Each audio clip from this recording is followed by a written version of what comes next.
The first type of essay that you might get or likely to get in your IELTS task 2 is a disagree or agree sort of essays. So you might be given a topic and you would be given the liberty to agree or disagree with the topic. Let's check out with one example.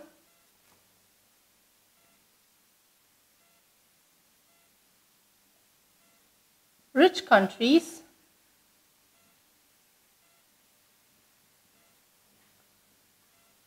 should not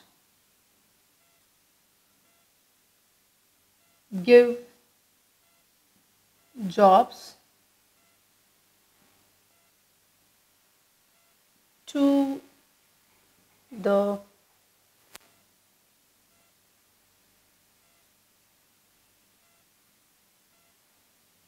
skilled workers of poor countries.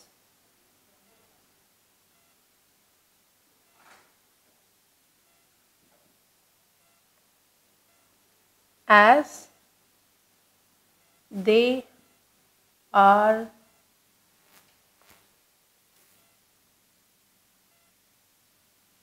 needed by their home country.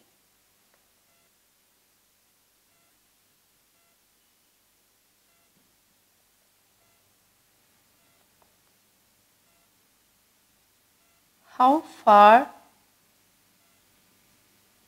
do you agree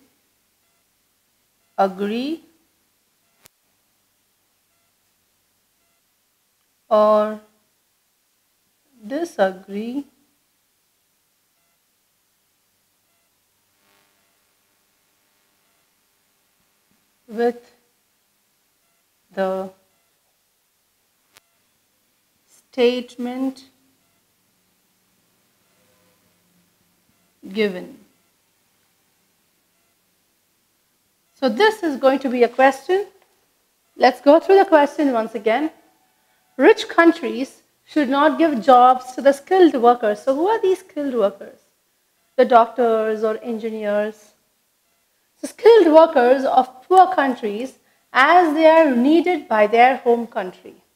How far do you agree or disagree with the statement given? So you should understand that you have been given an option. You can either agree or disagree with the topic. So that is completely your own discretion whether to agree or disagree with the topic.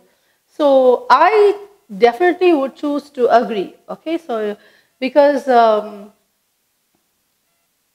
service of such skilled workers are more expected or at the need more in the home countries than in other countries. Yes, I thoroughly agree that skilled workers need to be present everywhere.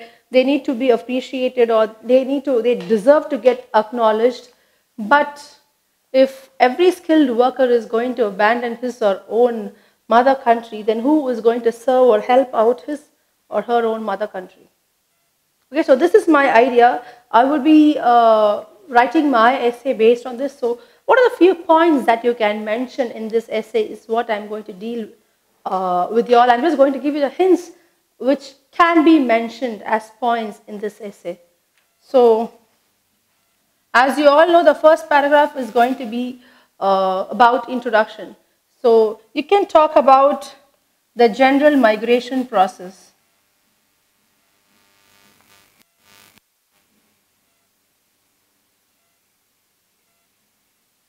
The general migration process, what exactly happens, how students get education in their home country and they enhance their capacity, their knowledge, and then how they are regularly into the habit of moving over to richer countries looking for better fortune. So you can mention that. So that's about general migration. Effect of it. So how, since I am going to agree with this point that yes, skilled workers should not abandon their mother country. They need to be, their service is more important to their home country. since I'm going to talk in favor of that, I'm going to give the effects, the ill effects of students or skilled workers moving out of their home country and looking for a better fortune or better future in richer countries. So we can talk about the effects. What are the reasons? What are the effects of such decision of the skilled people to move from the home country to richer countries? So you can write the effects of this. So this can be in your first paragraph. Generally, you can write this in your first paragraph.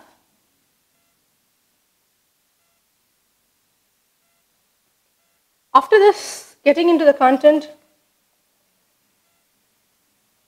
you can mention that already well developed. So I can also mention that a country becomes rich only when it is well developed. So if in case skilled workers are going to keep moving on to that particular country, that country is going to get developed day by day. So it's already well developed, and I personally feel that the skilled workers and their presence and the contribution and the development should happen in their home country also. That is very important, because otherwise the home country is still going to be a developing country or underdeveloped country. So we can also mention that richer countries are already well developed. Next, one more important point that I would like to add here is the lower wages.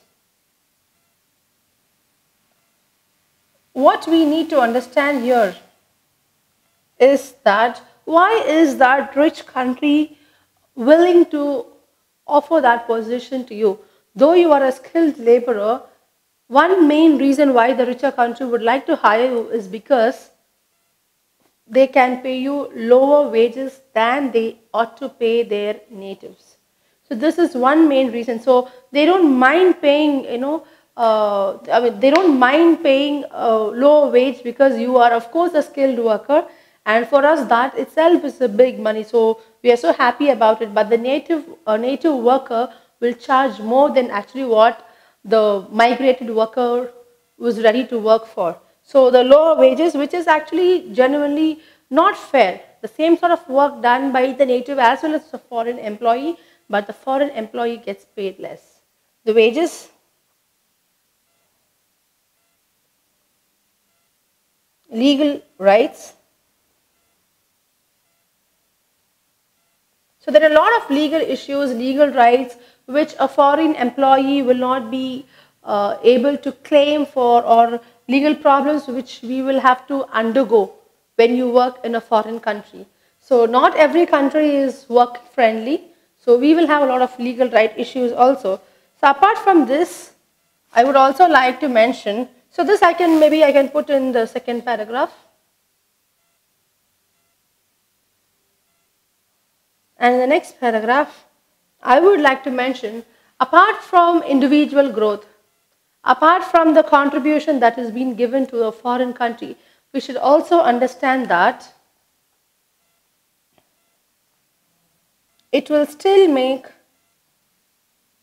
our mother country an underdeveloped country.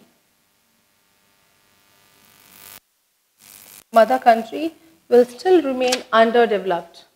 So what will happen if all the skilled workers keep migrating towards a better future? Who is going to stay back in the mother country and work for the development? When are we going to make our own country a powerful country, or when are we going to make our own mother country a rich country, a well-developed country? So if people start migrating, it's going to become even more, an underdeveloped country. And because one main reason is because we spend so much on our education. We spend so much on our education.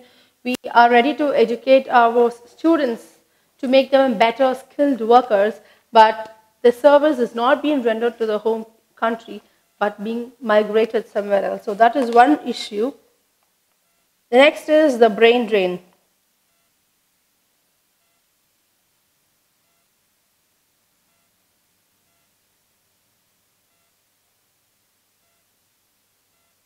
So this is what we were talking about. This common term called brain drain is used when all skilled people or all talented people, graduates, migrate to foreign lands looking for a better offer, opportunity.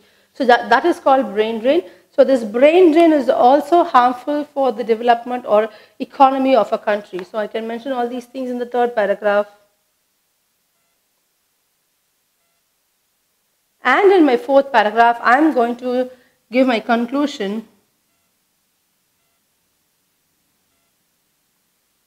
Now, what can I mention in the conclusion? I had already said, in the conclusion, I can say that skilled people are required everywhere. Quality work is required everywhere. And definitely deserving people deserve certain career growth in their lives. But we should understand that our service is more needed in our mother country or mother town, because our country in the sense any country, for any migrating graduate, he or she should understand their home country needs them the most, because for all that the motherland had given them, how are we going to pay it back? How are we going to return it? The only way is that to provide the service back to the mother country, so that we work together as a nation and help in the development of our own country. So this is how I would end my essay. A quick recap on this question, where rich countries should avoid giving jobs to skilled workers of poor countries, because they are of course needed in the home country. So as I said, agree or disagree. It's completely up to you. Now, I have chosen to agree with this topic. The first paragraph, the general issue, the migration and what effect it has, what are the problems that it has caused, can be mentioned there. Second and third paragraph are general instruction, general content about the topic. So the second paragraph, we can say that a foreign country or a rich country is already a well-developed country, so they would not need more skilled workers. Number two, lower wages. They would definitely pay lower wages than that they would pay for their own natives. So that is definitely unfair.